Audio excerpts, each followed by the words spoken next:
দর্শক, উন্নত দেশগুলো কেন এত দ্রুত উন্নতি করে, কেন সামনে এত দ্রুত এগিয়ে যায়, আজকের ভিডিওতে সেটাই আমি আপনাদেরকে দেখাবো। ভিডিওটা অনেক তথ্যবহুল একটা ভিডিও, পুরোপুরি দেখলে অনেক অজানা কিছু জানতে পারবেন। যেমন স্কুল কলেজের বাচ্চারা এখানে ধান লাগাচ্ছে, তারা তো কৃষক না, কেন তারা ধান লাগাচ্ছে একটু ভালোভাবে লক্ষ্য করে দেখুন। স্কুল কলেজে পড়তে এসে বাচ্চারা এখানে যেটা করছে, সবজি কাটাকুটি করছে, রান্নার প্রিপারেশন নিচ্ছে।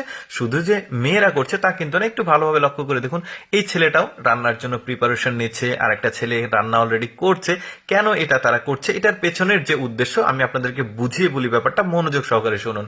দেখুন, উন্নত দেশগুলোতে তাদের মা বাবা যেটা করে, বাচ্চাদেরকে ছোটবেলা থেকেই বিভিন্ন প্রতিষ্ঠানে ভর্তি করায়। সেখানে ছোট বাচ্চাদেরকে কিভাবে নৌকা চালাতে হয় সেটা শেখানো হয়, কিভাবে ধান চাষ করতে হয়, কিভাবে মাছ ধরতে হয়, কিভাবে মুরগির ফার্ম করতে হয়, এই সমস্ত কিছু কিন্তু বাচ্চাদেরকে শেখায়। তো ওই ধরনের ইনস্টিটিউটে, ওই ধরনের প্রতিষ্ঠানে বাচ্চাদেরকে মা বাবা বিশেষ যখন ছুটির দিন থাকে সেই ছুটির দিনে ক্লাস করাতে নিয়ে যায়।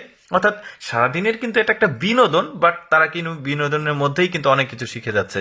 এই যে দেখুন কিভাবে আলু তুলতে হয় জমি থেকে, সেটা মা বাচ্চাকে দেখালো। তারপরে দেখুন এখানে ওই যে ভুট্টা কিভাবে ছাড়াতে হয়, সেগুলো কিভাবে মাড়াই করতে হয়, আধুনিক যন্ত্রের সেগুলো দিয়ে কিভাবে আটা তৈরি করতে হয়। এই বাচ্চাগুলো কিন্তু এগুলো কিছুই জানে না, বাট এখানে তারা ভর্তি হয়ে এগুলো সবকিছু শিখছে। তারপরে দেখুন তাদেরকে ছোটবেলা থেকে সামরিক যে ব্যাপারগুলো সেগুলো বুঝিয়ে দেওয়া হচ্ছে, যেমন সেনাবাহিনী বা আর্মি এরা কিভাবে কাজ করে, এই ট্যাঙ্কগুলো কিভাবে চলে।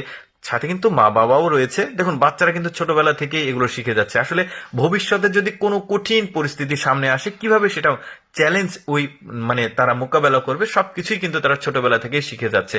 বেশ চমৎকার বুদ্ধি কিন্তু। তারপরে দেখুন এখানে এই যে মুরগির, আধুনিক মুরগির ফার্ম, আদর্শ মুরগির ফার্ম, সেগুলো কিভাবে যত্ন নিতে হবে, কিভাবে করতে হবে, সবকিছুই কিন্তু তারা ট্রেনিং এ শেখায়। এই যে দেখুন বাচ্চারা এখানে মাছ ধরছে, এই যে মাছ ছাড়া হচ্ছে প্রতিষ্ঠান থেকে, তারা মাছ ধরছে। আসলে মূল ব্যাপারটা হচ্ছে যে আমি যদি আপনাদেরকে একটু বলি, যেমন আমাদের দেশে শুক্রবারে ছুটির দিন, যদি এমন কিছু প্রতিষ্ঠান থাকে যে এই ধরনের মানে অ্যাক্টিভিটিস গুলো করে বাচ্চাদের, এবং যারা শহরে বসবাস করে, যারা কখনো গ্রামে যায়নি, বা ফসল কিভাবে উৎপাদন করতে হয়, কিভাবে চাষ করতে হয়, অনেক বাচ্চারা কিন্তু জানে না, দেখেনি কখনো।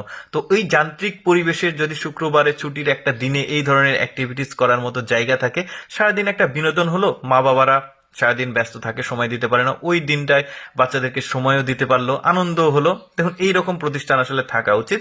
ব্যাপারটা এইরকমই ঘটে। আসলে দেখুন ওরা ছোটবেলা থেকেই কিন্তু এই ধরনের সকল কিছু শিখে কিন্তু বড় হচ্ছে, যাকে বলা হয় অলরাউন্ডার। তাদের কিন্তু ভবিষ্যতে যে কোনো পরিস্থিতি, কঠিন পরিস্থিতি আসলে কিন্তু তারা মোকাবেলা করতে পারবে।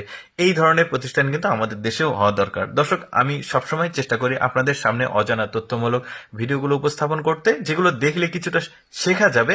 এই ধরনের ভিডিও প্রতিদিন দেখতে পেজটি ফলো করুন। এই ভিডিওটি কেমন লাগলো কমেন্ট করে জানাবেন।